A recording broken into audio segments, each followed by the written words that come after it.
Thank you very much indeed for the invitation, first of all, to come and speak. I would like to thank the Indian diaspora, Washington, D.C., which intrigued me when I first got the invitation. I didn't know quite what this organization was, but I'm delighted to be participating by giving a talk. And thank you very much, Professor Bilgrami, for your very thoughtful and generous introduction. Thoughtful because I think you managed to pick on precisely those themes which have been very important to me personally as I have been writing my history through the years. And I'm just absolutely delighted that you got it so right all the way through. Thank you very much indeed.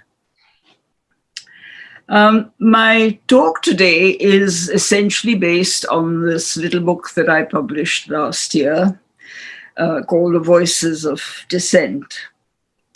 In that, I drew on some forms of dissent from the Indian past and tried to link these with modern times, the 20th century and more recent times.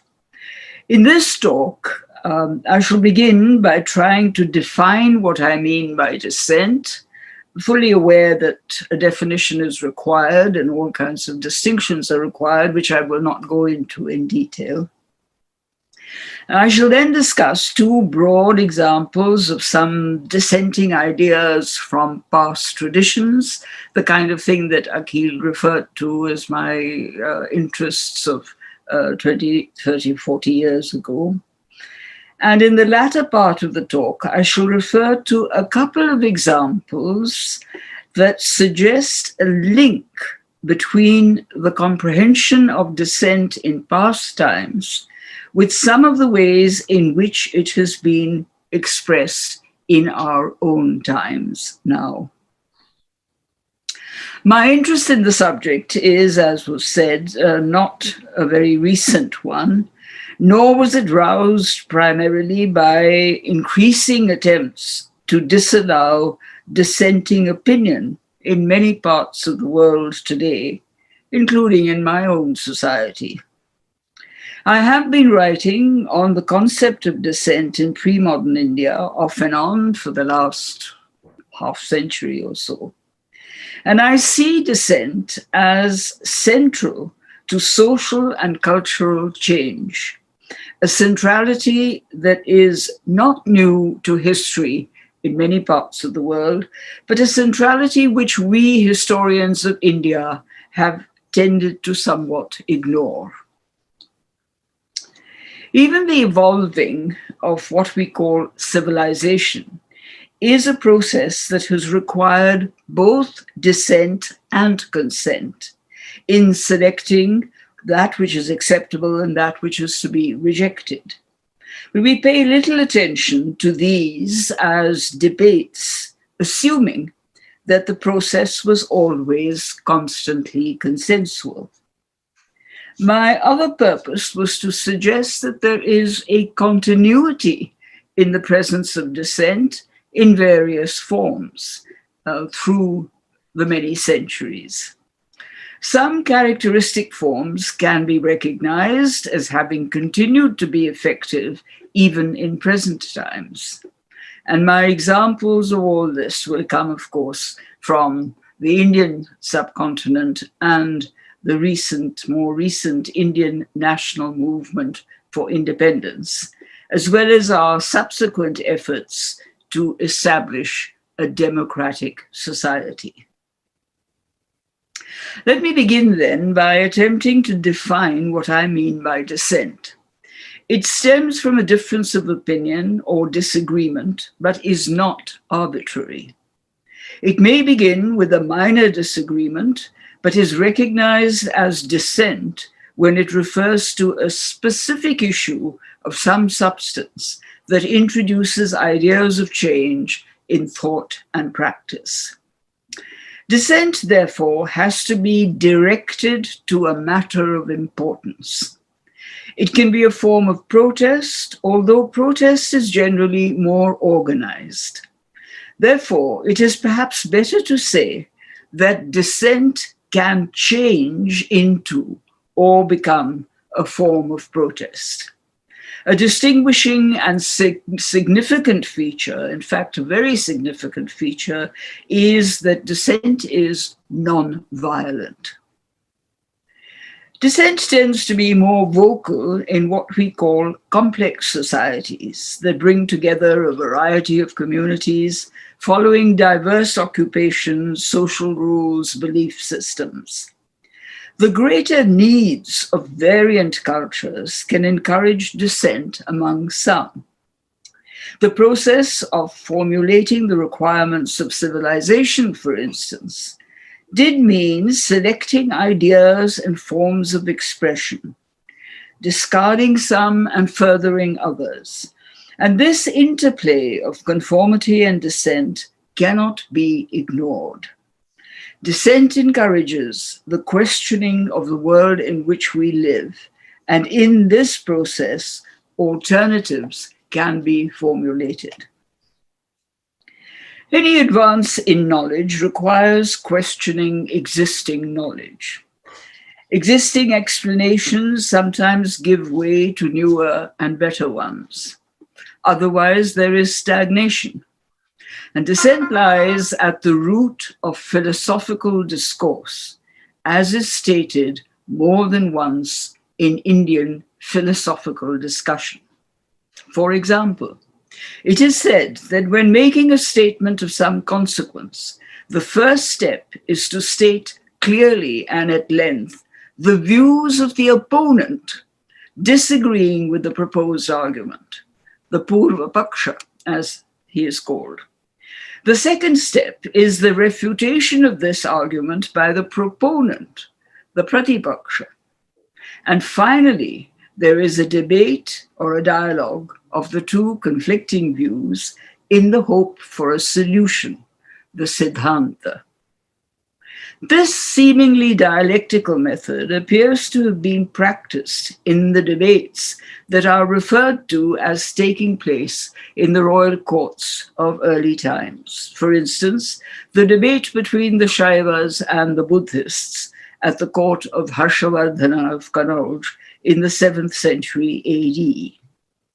But what this procedure recognizes is the centrality of dissent and the importance of dialogue in the search for a solution when dissent is registered. And this is something I'd like to underline.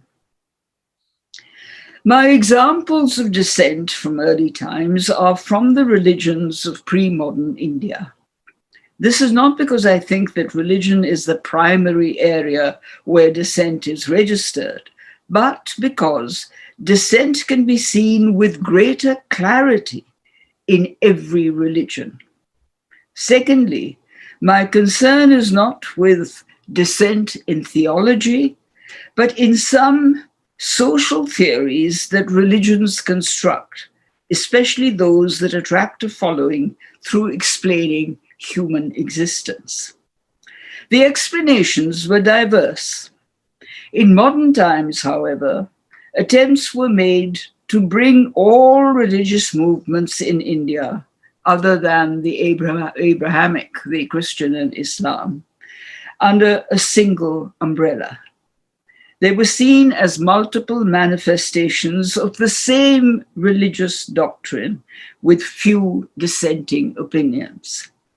This is least helpful in understanding them, as not all of them conform, and many disagree. Recognizing the disagreement makes them more visible, and it's the visibility I'm concerned with. In the study of Indian religion, it is often the diverse sects of each that give directions to religions, rather than any monolithic unities that we often ascribe to them. Religious institutions reflect social values and activity. Apart from monasteries and nunneries that are distinct from society, there are institutions such as places of worship or schools of learning that contribute substantially to the actions and ethics of a society. The intersection of religious ideas and social activities, often leading to dissenting opinions and the breaking away of a group, give rise to a new sect. And the multiple sects that sprout around every religion can be expressions of deviance, dissent, or modifications of existing forms. And a sect finds its place somewhere along this spectrum. This is a different pattern from a single monotheism unified by creed and catechism. This pluralism is characteristic of religion in India and may well relate also to its social structure. Let me then illustrate what I'm saying with a couple of examples where dissent has been crucial to the form taken by certain religions. An early articulation of this was in what began as a parallel movement, but dissented significantly from established religion. Vedic Brahmanism was the dominant religious presence in the earlier part of the first millennium BC. Multiple gods were worshipped, but not with icons, but through elaborate sacrificial rituals that consumed much of the wealth that was produced. Its ethics drew on the belief of the reincarnation of the individual soul, and what was later to become the theory of karma. This view met with dissent from what have been broadly termed the Shramana religions, Buddhism in the main, but including Jainism and the Ajivaka beliefs. And there were other dissenters too, the Charvak and the Lokayat, who taught an entirely materialist philosophy. They all denied the existence of deities. Consequently, Vedic texts, according to them, could not be taken as revealed and therefore sacred.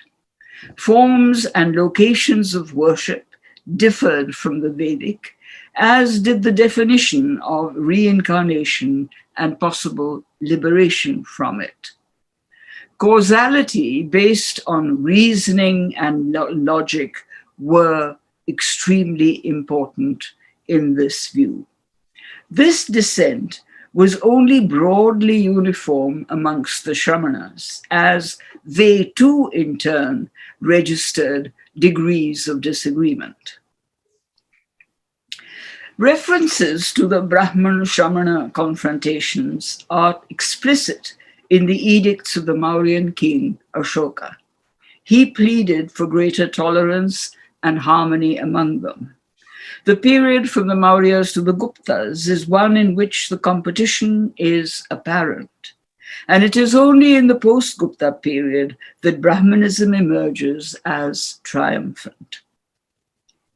Brahmanical writing refers to these dissenters as Nastika, non-believers, sometimes viewed even as heretics. And the term continued to be used, however, in Sanskrit texts, even as late as the 16th century. And the grammarian Patanjali compares the hostility between the Brahmanas and the Shramans to that between the snake and the mongoose. The term Nastika was not confined to the Shramanas alone.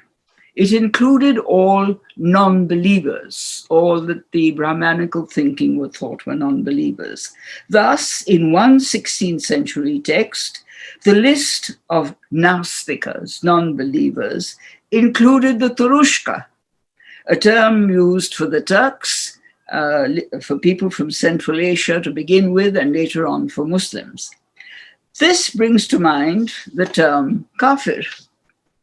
The irony was that the Turushka did believe in deity, but his deity was Allah and not any of the Brahmanical gods. So he was a Gnostic, he was a non-believer. The Shramanas were called Gnostic because they anyway did not believe in any deity. But Buddhism had its own dissenters. A significant dichotomy separated the Hinayana and the Mahayana sects, interpreting the teachings of the Buddha through multiple differentiated sects. This was also noticeable when Buddhist missionary activity came to the fore in Central Asia and China during the first millennium AD. Here, it met with conditions very different from what it had known in the subcontinent. And this led, therefore, to new questions and answers, and sometimes the founding of new sects. The degree of demarcation from the existing religious order was always variable. The success of a religion depends on its relationship with society, and particularly with those in authority, and the elite who provide the patronage and the wherewithal for rituals. A popular following gave it a different kind of support, gave Buddhism a different kind of support. Vedic Brahmanism was a religion of the upper castes and well endowed. The Shramanas had to compete for patronage to establish their social base. Even monastic institutions establishing an alternative system were partially dependent on society. Vedic Brahmanism had a wealthy, prestigious elite support. The popular religion that grew out of these beginnings is what is now being called Puranic Hinduism. It did not formally dissent with Vedic Brahmanism, leaving Brahmanism to its own devices. But Puranic Hinduism incorporated new deities, and it was sects like the Vaishnav, the Shaiv, and the Shaktas whose worship became a part of it. And under these labels, they also mopped up sometimes local cults where such mopping up was useful. The focus was on deity. One among many deities had prominence, and these deities had either been absent or marginal in Vedic worship. Each of the major deities of Puranic Hinduism were maintained by distinctive sects with distinctive texts, such as the Purans. Variations within sects had a large range, and origins, myths, and rituals were recorded, irrespective of whether deities were old or even very recent. And as late as the 20th century, there were new deities being created. Like most religions, Puranic Hinduism had both a gentle side with close human manifestations of deities that the worshipper was comfortable with, as also the more wrathful manifestations of deities. In some forms, they became icons of love, devotion, and compassion, the emotions that guided their worship. And one might ask whether this emphasis drew from the teaching of the Shramanas and of the Bhakti teachers who endorsed this gentler side. Hindu institutions were parallel to, but different from, those of the Shramanas. Temples replaced chaityas, sometimes literally, and often became places of pilgrimage, thereby attracting commercial activities as well. Icons of the deities were introduced for the first time in the first century, millennium AD, with elaborate rituals, some invented afresh. The monastery was as yet alien to Brahmanism, although something echoing it, like the mutt, became a focus of propagation. And the renouncer, by contrast, the person who became a monk or a nun, continued to have limited links with society. Renunciation was central to shamanism. because it was a path to nirvana. It involved dissent from Brahmanical teaching and opting out of social obligations and adopting an alternative monastic lifestyle, focusing on self-liberation. However, it was not self-isolation, since contact with society was necessary. The monk had to collect his food as alms from the people in the vicinity, and his concern about their well-being was required as part of his teaching. Violence, in any case, was totally disallowed. It can be seen as a reciprocal relationship, new and different from what had existed earlier. The ideal, the symbol, the practice of renunciation was implicit in the image of what came to be called popularly as the holy man, the man who meditates, heals, performs miracles, and is generally helpful in misfortunes. He is not the priest. He lives distanced from society, but wanders through villages and towns. And as an icon, this choice could be used effectively, but it could also be abused in giving direction to a community, as often happens. And we always know, keep in mind that people are gullible. The later incoming religions brought new ideas, that is, Christianity and Islam. These could either create dissent or be amalgamated into new practices and beliefs. The mixing and the merging of new religious ideas takes shape, for instance, with the coming of various forms of Islam, and I am deliberately using the plural here. We refer to this one single event as starting with the Arabs invading Sindh in the 8th century AD. But in fact, their more effective and long-lasting entry was as traders all down the west coast of India, from Gujarat to Kerala, where they had settlements together with the local people. The religious mix that emerged took the form of new socio-religious sects, all of them different in origin, not conforming to either Puranic Hinduism or Islam. They were mixed. There were sects such as the Bohras, the Khojas, the Mapilas, the Navais, and such like. The entry of Turks, Afghans, and Mughals into northwestern India followed from the familiarity, the long familiarity, that Central Asia had had with northern India. This was through continuing migrations, almost non-stop migrations, and commercial exchanges such as the earlier Silk Route and the later horse trade. The Central Asian presence was momentarily intensified with invasion, but was long-lastingly established with migration and settlement. And the new religion came largely through various Sufi sects with their diverse ideas and practices, some dissenting from the existing religions in India and some borrowing from them.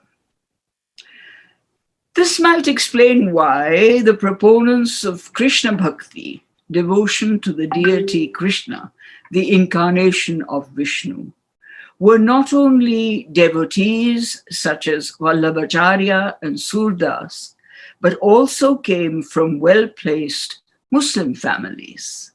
Sayyid Ibrahim or As Khan and Abdul Rahim Khan-e Khanan are among those who composed the most exquisite dohas, couplets, in Hindi in praise of Krishna and Radha. And these verses are still sung as bandishes in Hindustani classical music.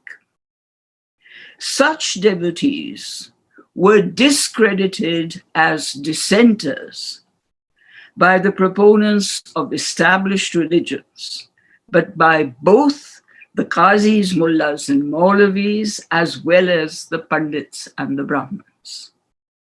So this is really an interesting form of dissent.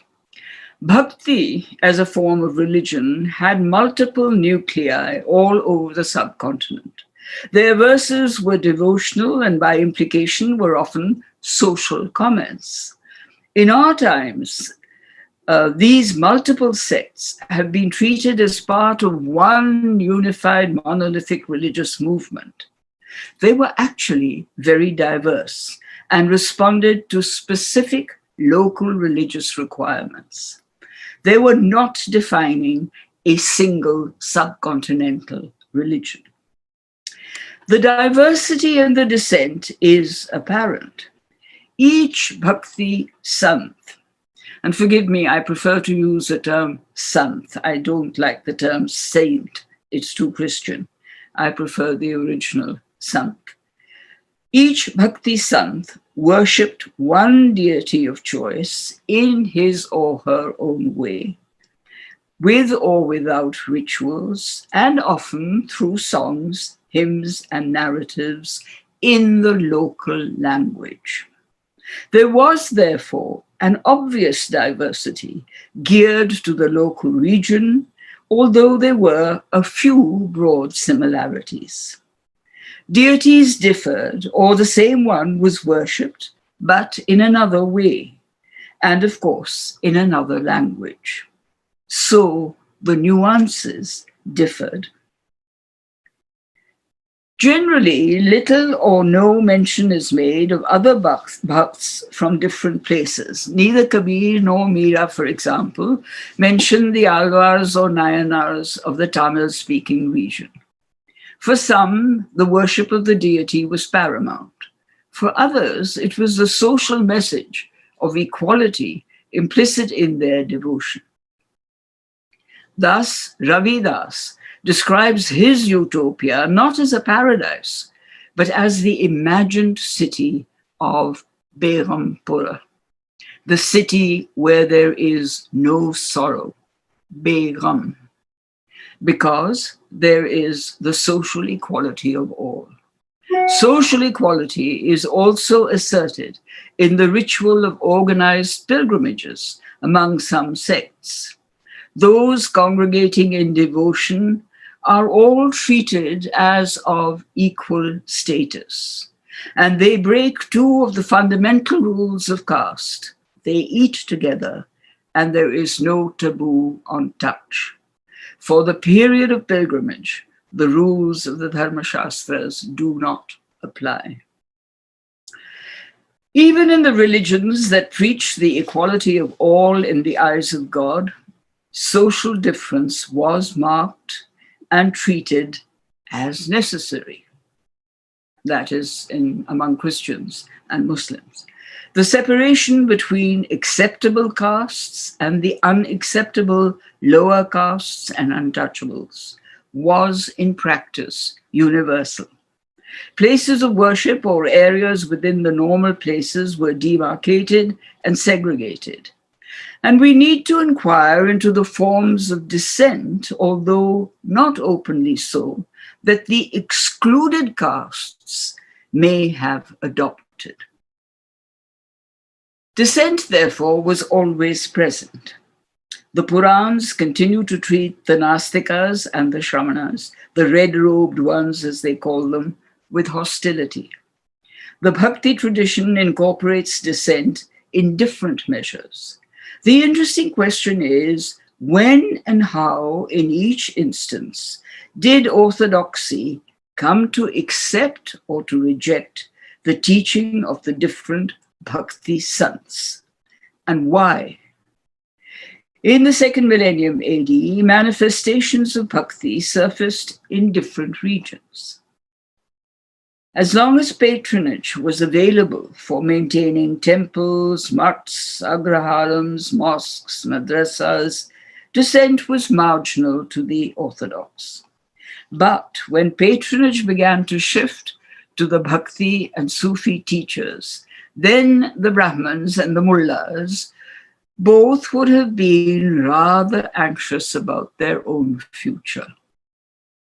Patronage created an almost predictable dichotomy.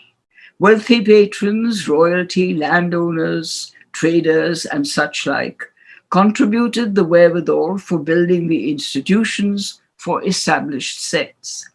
But when the following of dissenting sects increased, either through their teaching or their belief in the miraculous powers of the sons, then their evident popularity would have attracted political authority, as it did.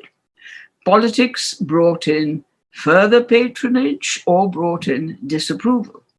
The dargahs and the khanqahs of the Sufis and the bhakti cult centers such as Pandharpur and Vrindavan flourished. Those without patronage, however, became part of the collective memory. Let me repeat that dissent was always present as an undercurrent in the ideas and movements associated with many aspects of life. Barring the Orthodox, religion at all social levels was malleable and adjusted to social and political change, as is evident from the histories of most sects. This perhaps explains the mutations and reformulations of religions in colonial times. The presence of dissent needs greater recognition when historical change occurs. What have been called socio-religious reform movements of the 19th century, Brahmo Samaj, Arya Samaj, Prartha Samaj, and such like, were inevitably imprinted with some colonial ideas. They questioned Brahmana orthodoxy, but with the intention of suggesting reform rather than any heterodox replacement. The Arya Samaj, for instance, reconstructed Vedic society as a utopia and propagated returning to Vedic values and practices. Calls to return to tradition often draw on a virtually invented tradition in accord with the ideological and social needs of present times. Among these was nationalism, speaking for the emergence of a new socio-political structure, a nation state, and a different society. Some advocated a new utopia, that of a secular democratic state. Others reversed this and culled up a state identified with the majority religion as its significant feature. Democratic nationalism was a protest against colonial rule, articulated in many ways of dissent and opposition to this rule. The degree of dissent could convert it into a manifestation of social protest. The form it took in the early 20th century was seemingly new to the anti-colonial secular national movement for independence. The question is, was this dissent entirely new? The protests, incorporating degrees of dissent, attracted a large number of people who became supporters of secular nationalism. This nationalism was distinct from the nascent but growing religious nationalisms, the Muslim and the Hindu. These latter had a different agenda and teleology. Their intention was to establish religious majoritarian states, the Islamic in Pakistan, and the possibly imminent Hindu Rashtra. These two religious nationalisms took their cue from the colonial understanding of Indian history and consequently had a disinterest in confronting colonial power. Religious nationalism cannot accommodate democracy. It is conflictual.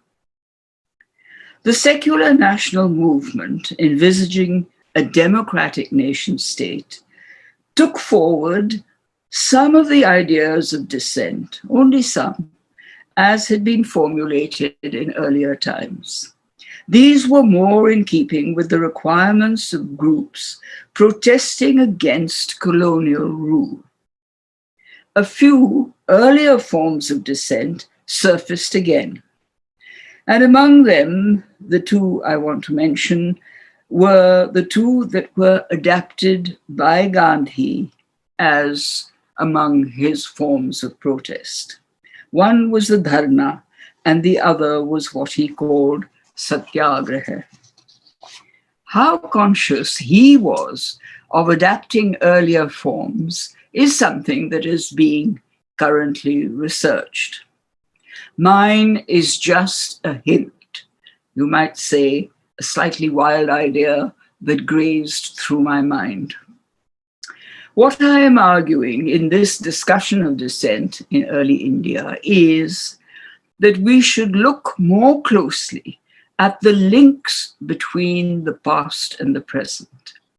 One among the many reasons for the success of these two forms of protest in the 20th century may have been that the Indian people were familiar with these forms as a recognized articulation of dissent. These were not entirely new forms of dissent. Dharna was known and practiced in some of the smaller kingdoms, especially in parts of Western India. Dissatisfied subjects would express their disagreement with the ruler through a dharna. This involved convincing the bard, the charan or the bhat as he was called, that the popular dissatisfaction was justified. If convinced, the bard would then place himself at the threshold of the palace and declare that he would undergo a fast unto death until the ruler reconsidered his decision. Why was the bard so important? We today paid no attention to such figures in our society. But the bard maintained the genealogy and the narrative of the ruling family. This legitimized dynastic claims to high status. The genealogy was often the skeleton of the royal narrative. And the bard maintained his independence by not becoming an officer of the state. In other words, he was the independent legitimizer of power. The bard was no ordinary person, even if low in caste. In his capacity of being a royal emissary, he was inviolable. Should the hunger strike result in his death, it would be taken as a huge stigma on the ruler, justifying his removal. And the resort to such a fast was a known and accepted political weapon in these kingdoms. Where Gandhi resorts to fasts to make a political demand, either from the colonial power or from the competing nationalisms, the religious nationalisms, he is projected as an independent person with the stature of a Mahatma, literally a great soul. In effect, very similar to the holy man that I was talking about. He takes it upon himself to speak for the people of India in supporting their demand for freedom or to live in harmony, else he will lose his life. As one symbolizing dissent, he needed the stature to take this position. This was recognized both by the Indian people and by the colonial power, directly or indirectly. But Gandhi's major formulation of a method of dissent, which became associated with him, was what he called satyagraha, literally holding the truth. The creation of this form of dissent drew partly and perhaps subconsciously from a tradition of dissent that prevailed in the many cultures of India and which I have referred to earlier. Thus, I would argue that it was a form of dissent that evoked older practices in a modern situation. It can be called dissent since it had characteristics familiar to the Indian people and recalled by the continuing presence of the renouncers, the bhakti sants, the yogis, the peers, the fakirs, and other categories of what one may call today holy men and opters out. The term the naked fakir evoked unintentionally the established tradition of dissenters. All of these claimed the right to deny their consent to what existed if they so wished. These characteristics are evident. Dissent is not just disagreement. Its intention has an objective. The objective in South Africa was not identical with the later one in India. Nevertheless, dissent is directed towards political and social change and ensuring the well-being of people. This makes it reminiscent of the aims of the earlier dissenters, the Shramanas and the Bhakti Sants. It does not merely advocate a return to a vague fantasy of a golden age, it defines that age, even if differently. Nonviolence is a marked component, hence its description as passive resistance and civil disobedience. It endorses a dialogue between opposite opinions in order to arrive at a solution reminiscent of the method suggested in early times for solving opposing arguments. It speaks to and includes all and every citizen of a nation, men and women. It is specifically not majoritarianism. Implicit in its thinking is the need for the foundation of the society to be democratic. It is irrespective of religion, of caste, of status. Women are encouraged to participate. The presence of women is particularly striking, as indeed it was in the earlier movements of dissent. It was the Shramanas that permitted women to take up renunciation as nuns, admittedly after some debate and persuasion.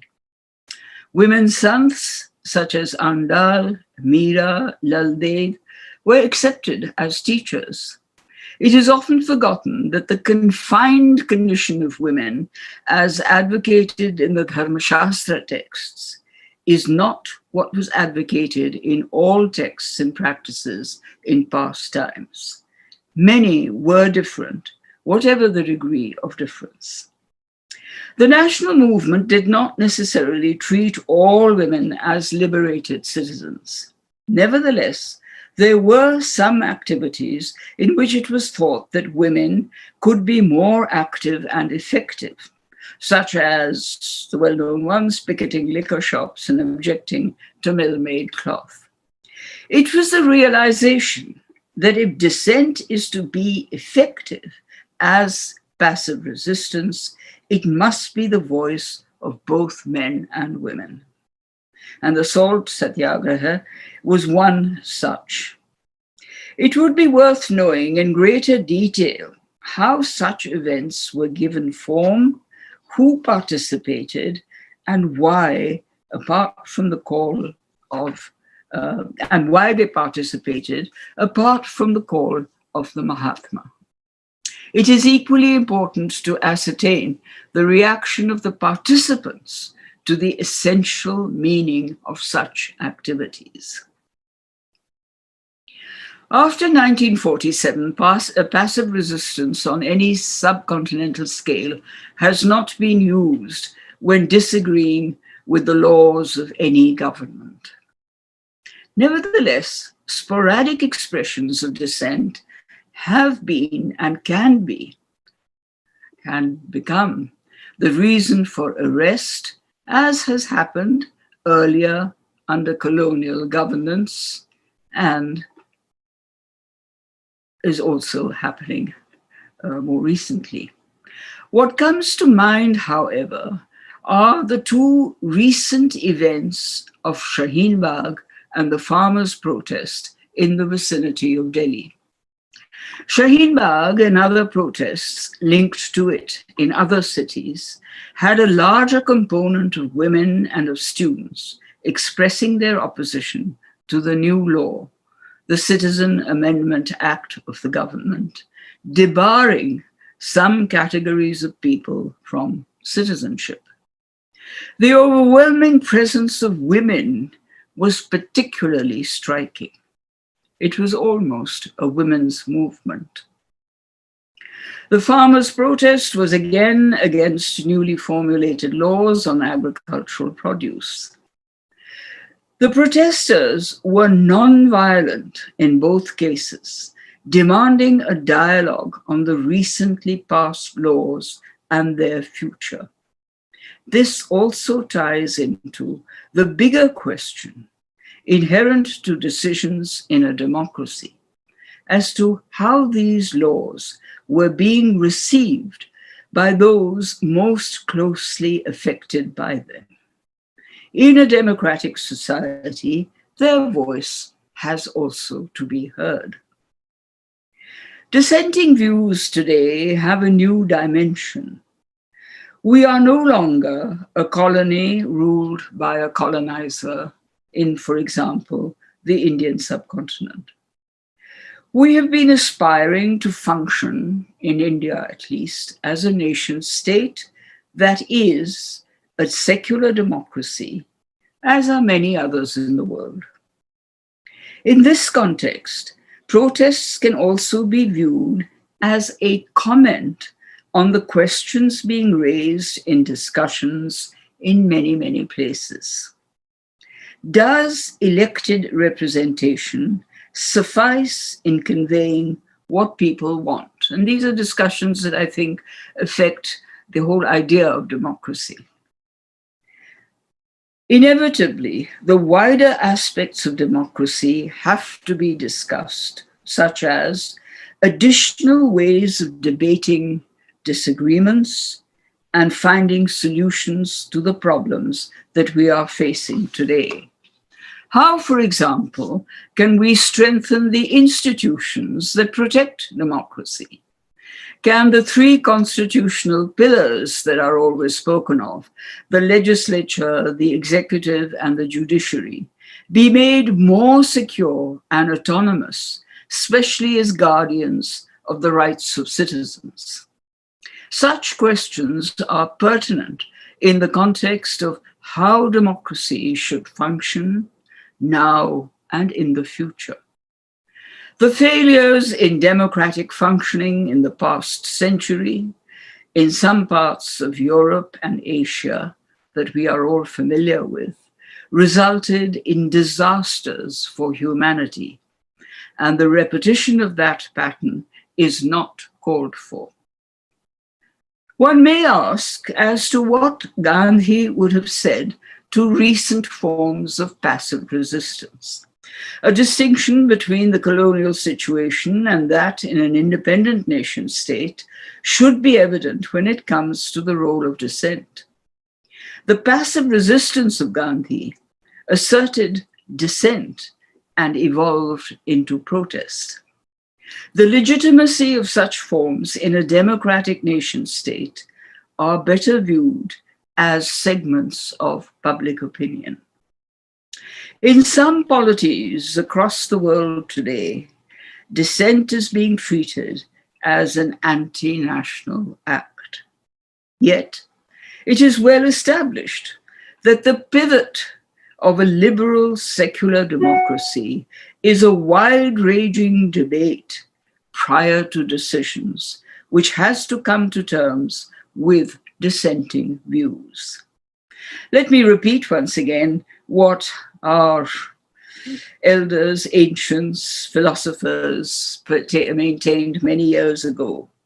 There can be no Siddhanta solution if the views of the Purva Paksha, the opponent, are silenced by the Pratipaksha, the proponent. It is imperative that we understand the historical centrality of dissent. It was and is essential to the formulating of cultures everywhere, and to establishing democratic forms and norms. We have to recognize the inevitability of dissent in the events, many of the events that have shaped history and that are now shaping the present. Thank you. Thank you so much. And now I'm inviting Professor Gyanendra Pandey for the concluding remark. Professor Pandey. Thank you, Razi. Thank you to all the others who've organized this wonderful event. Thank you, Professor Thapar, for being here and for giving this eloquent, important, reflective talk. It's a strange thing having to give concluding remarks in the middle of what will be, I hope, an animated question and answer session before the event actually finishes. But since that's how Razi and others have organized it, I will say what I can in this short time. I've had the pleasure of reading Professor Thapar's book on dissent. She very kindly sent me a copy. So I'm not going to try and sum up what Professor Thapar has already summed up eloquently and beautifully for you in what the book says, but I do recommend to those of you who are listening to this talk and to the discussion that follows that you will benefit greatly from reading the detail, the book in full. I'm going to do just a couple of short things, perhaps underline some of the things that the book does and Romila did in this particular presentation, and push it perhaps to the kind of question it opens up a little bit, which Professor Thapar may want to speak to, but which is not central to what she's been doing today. First, to underline the central proposition, in some senses, that the book makes and Professor Thapar makes again in her presentation today, that it is not consensual conformity, but, if you like, debate and contestation that makes for the vibrancy and richness and strength of religious traditions, of the great religions, and of religious and social movements. And by extension, she says in the book as well as today, of other kinds of political movements and aspirations, political, social movements and aspirations. And it's just important to underline that, not the consensual conformity, but the very fact of rethinking, of reflection, debate, and contestation. That said, what I find interesting and important in the book as well as in the presentation is a fairly clear demarcation of what Professor Thapar wants to address as this tradition of dissent, this history of dissent. And so dissent is not just all disagreement, it's not protest alone. And she says dissent refers to a specific issue of substance, a specific issue of importance to the wider society, to the wider tradition, and also builds into it some notion of the kinds of changes and in practices and ideas that may be required, that may come about. Both those elements are very important. Therefore, it comes to be organized into an alternative body of ideas, if you like, an alternative body of opinion, to which, intriguingly and interestingly, Professor Thapar adds that dissent tends to be, I'm being careful in saying this, tends to be non-violent, and also that it tends to be all-inclusive, potentially, at least in its ideal form. It would be non-violent and it would be inclusive, welcoming all comers. And that, one may think, is a somewhat utopic view of dissent. It leads me to a second point, utopic in the sense that the question may well arise, is all dissent non-violent? is all dissent, all inclusive, as it were, inviting every member of a given tradition or society and so on in. But that's really not the particularly important point, or not the point I wanted to stress. It seems to me that in the book and in your presentation, Professor Thapar, there is a tension, and to my mind, a very productive and important tension, between the notion of dissent as always present. Dissent is a necessary condition of all great traditions, of all powerful movements and developments in history. So dissent as always present on the one hand, and the delimitation of dissent that I just summarized and that I think you summarized, in the form of that it addresses an important issue, it calls for change and produces a body of opinion recommending change in a particular direction, may come to be organized in a particular way, it tends to be nonviolent, etc. Delimitation of the notion of dissent in that way. There's a tension between those two, between its ever-present nature and its delimited, its fairly clearly defined nature, which leads perhaps to the last point that I would like to underline or open up. And this is indicated in something that perhaps you didn't say today, but that is there in your book, and I marked it, that the presence of, maybe you said it today as well, the presence of dissent needs greater recognition, that it's latent, it needs recognition. And that, it seems to me, captures the tension that I was just addressing. And so the question that might open up, it is not central to your argument today, but it does invite the audience, your presentation today and this proposition invites the audience to reflect on these questions, it seems to me. And you might share your reflections on these questions too with us, which is, what are the conditions, what are the kinds of conditions that allow or necessitate the recognition of dissent?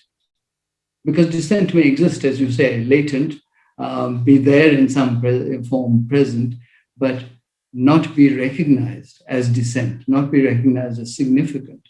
And to that, then the second, which is perhaps a closely related question, how and when does dissent begin to matter?